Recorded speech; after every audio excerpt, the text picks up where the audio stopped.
Hola, ¿qué tal? Aquí la filósofa de la nueva conciencia, grabando el video del día para iniciar la semana.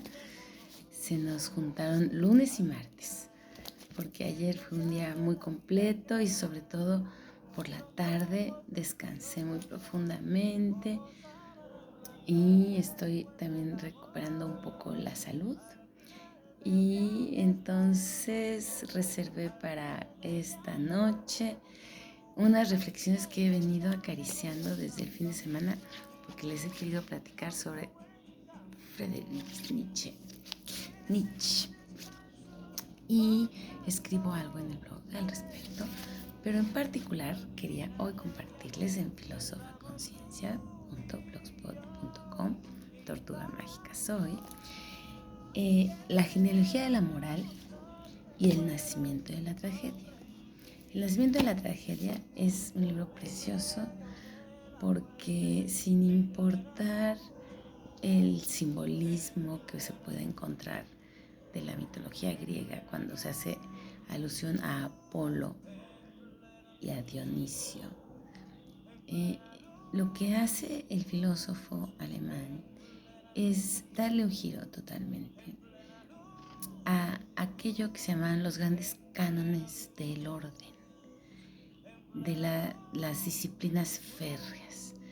Y entonces en Apolo él deposita todo aquello que tiene que ver con la rigidez, con aquello que es como lo que nos hace sostenernos.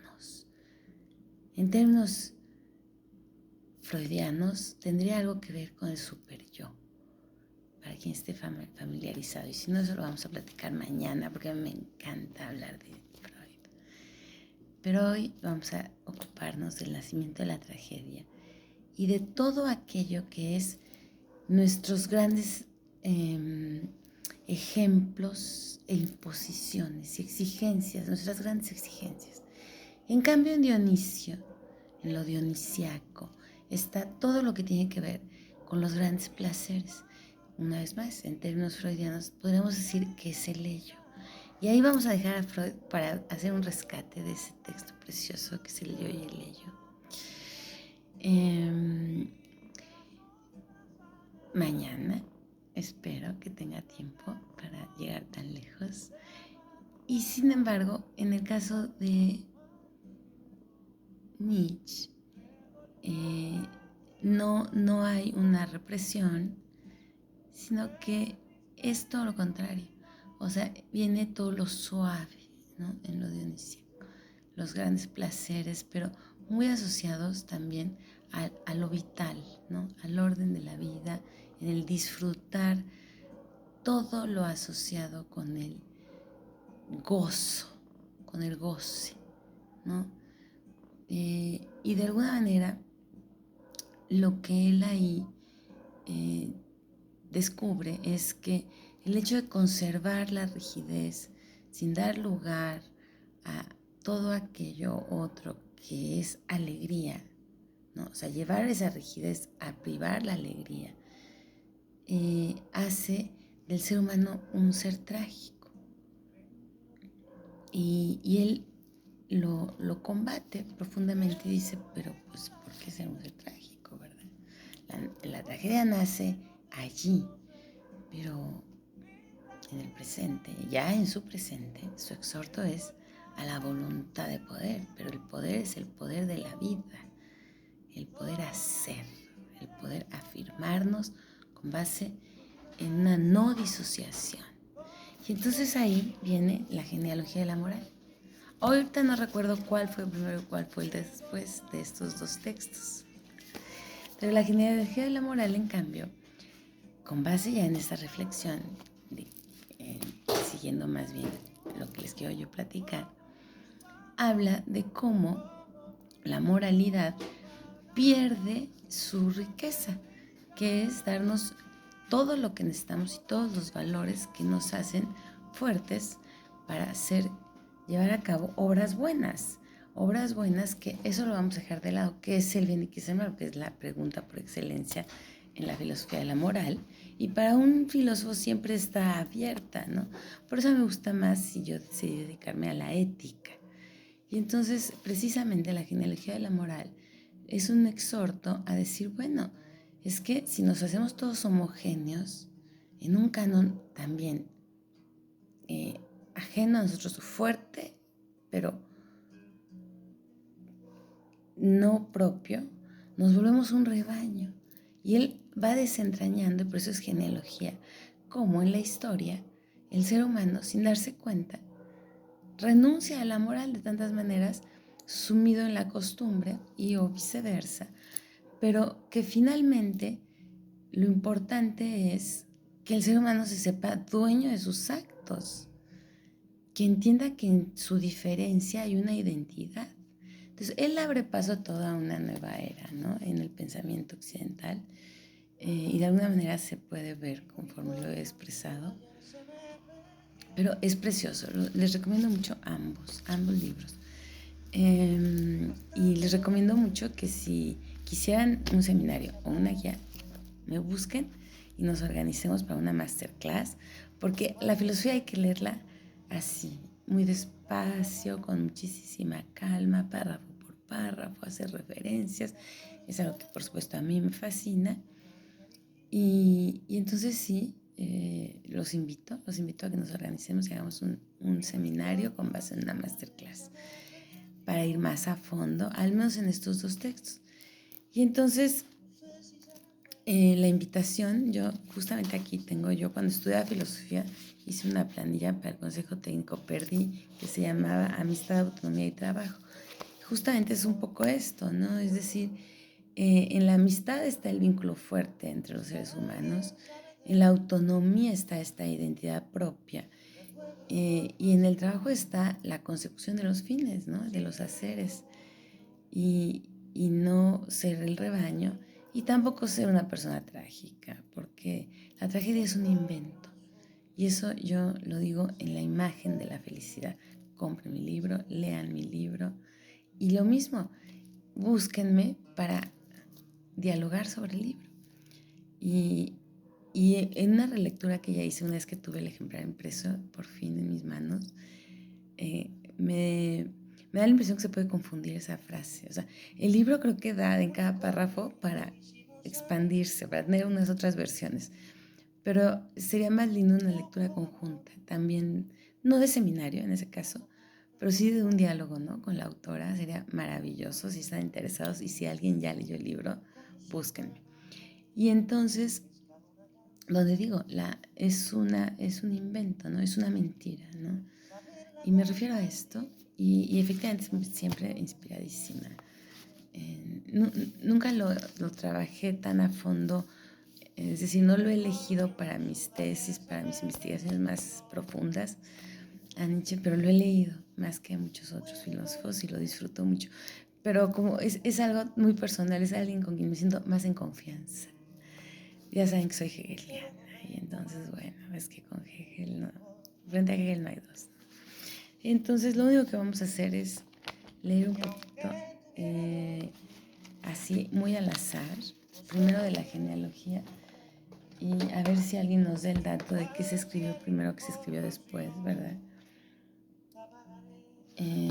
Pero como también es muy, muy bonito, cuando un filósofo tiene una conciencia histórica, bueno, la filosofía, o sea, que se nutre tanto hacia atrás, ¿no? No necesariamente es siempre así.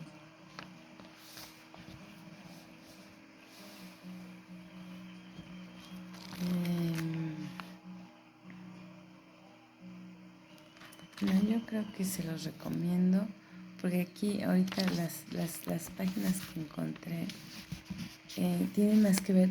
La tragedia es también, y más bien es por definición y por excelencia, un género, ¿no? Del arte, en realidad, ¿no? Un género dramático. Entonces, sería interesante que trabajáramos esa palabra. Hay personas que la exaltan, pero yo estoy en contra de la vida trágica, o sea, pero bueno, que son obras de teatro. como ahora, la ficción es la ficción, ¿no? La dramaturgia es la dramaturgia, la vida diaria es otra cosa. Pero bueno, vamos a ver aquí. ¿Y qué significa nacida la tragedia? Aquello de que muere la tragedia, el socratismo de la moral, la dialéctica, la suficiencia, la jovialidad del hombre teórico. ¿Cómo? ¿No es justo que ese socratismo pueda llegar a ser un signo de declive, de fatiga, de enfermedad de unos instintos que se disuelven de modo anárquico? Yo ahí sí no estoy de acuerdo porque yo como amo a Sócrates. Pero por eso esto sí da para un seminario muy formal, mis amigas y amigos, tortugas mágicas, todos por igual. Y la rivalidad griega del helenismo tardío, tan solo una revuelta crepúsculo. Entonces ven, aquí hay que hablar de qué es eso del helenismo tardío, mucho tiempo atrás. Tal vez por eso no podemos encontrar una cita al azar. La voluntad epicúrea contra el pesimismo, tan solo una precaución del hombre que sufre. Eso es muy bonito. Eso sí tiene que ver con lo que hemos hablado. Pero lo epicúreo tiene que ver, es una propuesta moral que tiene que ver con precisamente exaltar el placer para evitar los dolores, porque de todos modos la vida es un dolor, ¿no? Por eso aquí lo pone, dicho así, ¿no? Como precaución del hombre que sufre. Y la ciencia misma, nuestra ciencia, ¿qué significa en general vista como síntoma de vida toda ciencia? Él hace una crítica maravillosa a la ciencia. Hay un libro que se llama La Gaia Ciencia, se los recomiendo también. Su obra es vasta y preciosa. Y sí es un eslabón entre el Renacimiento y todo ese nacimiento de la modernidad maravillosa, el iluminismo y el presente.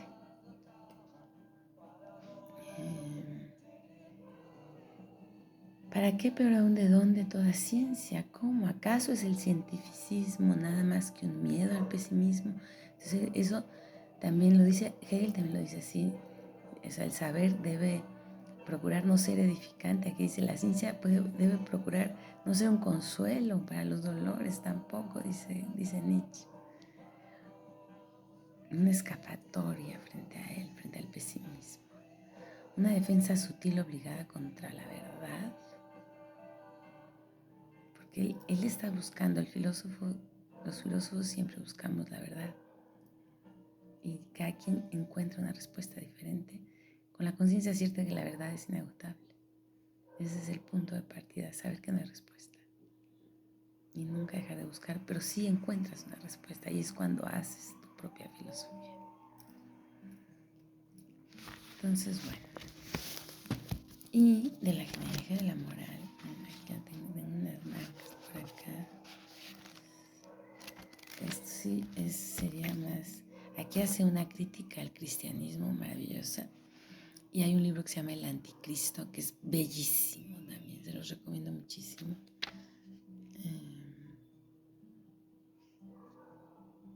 Para la reconfiguración, de la moral con base en una ética que sea honesta. Pero honesta no quiere decir cínica, no, honesta en el sentido de no cambiar el oro por moro, como quien dices, el moro por oro, mejor dicho. En tanto, pensar que se cree en una cosa y se vive de tal manera cuando en realidad se hace todo lo contrario para autosatisfacerse. En mi libro también hablo de eso, digo, la autocomplacencia. ¿No? La influencia es muy seria. En mi tesis de doctorado sí doy las gracias y el crédito a esta gran influencia nietzscheana que hay en mi forma de pensar.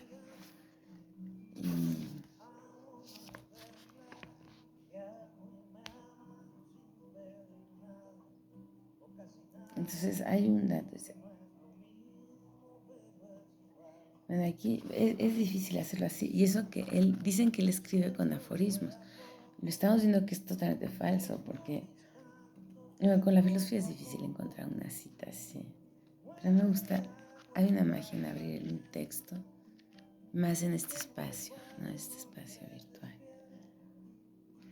Pero bueno, todas estas contradicciones, de una manera, él dice, esto fue suficiente para que desde el momento en que se me abrió tal perspectiva, yo buscase a mi alrededor camaradas doctos, audaces, laboriosos, y todavía hoy los busco. Es esta perspectiva de encontrar precisamente ahí en donde se fincaba el canon, aberraciones que están destrozando el orden de la vida, en tanto llevando al hombre al fin contrario. El anticristo tiene que ver con eso. Él dice, los judíos se salen con la suya. Porque qué idea tan brillante haber crucificado al mismo Dios. Nunca más fueron más fuertes y poderosos. Entonces, bueno, la filosofía no es ciencia, se dice que es la madre de todas las ciencias, y tampoco es religión, y siempre respetamos todas las creencias. Pero este es el arte del pensar y del pensarse uno mismo. Bueno, es todo por hoy. Nos vemos mañana con Freud. Gracias.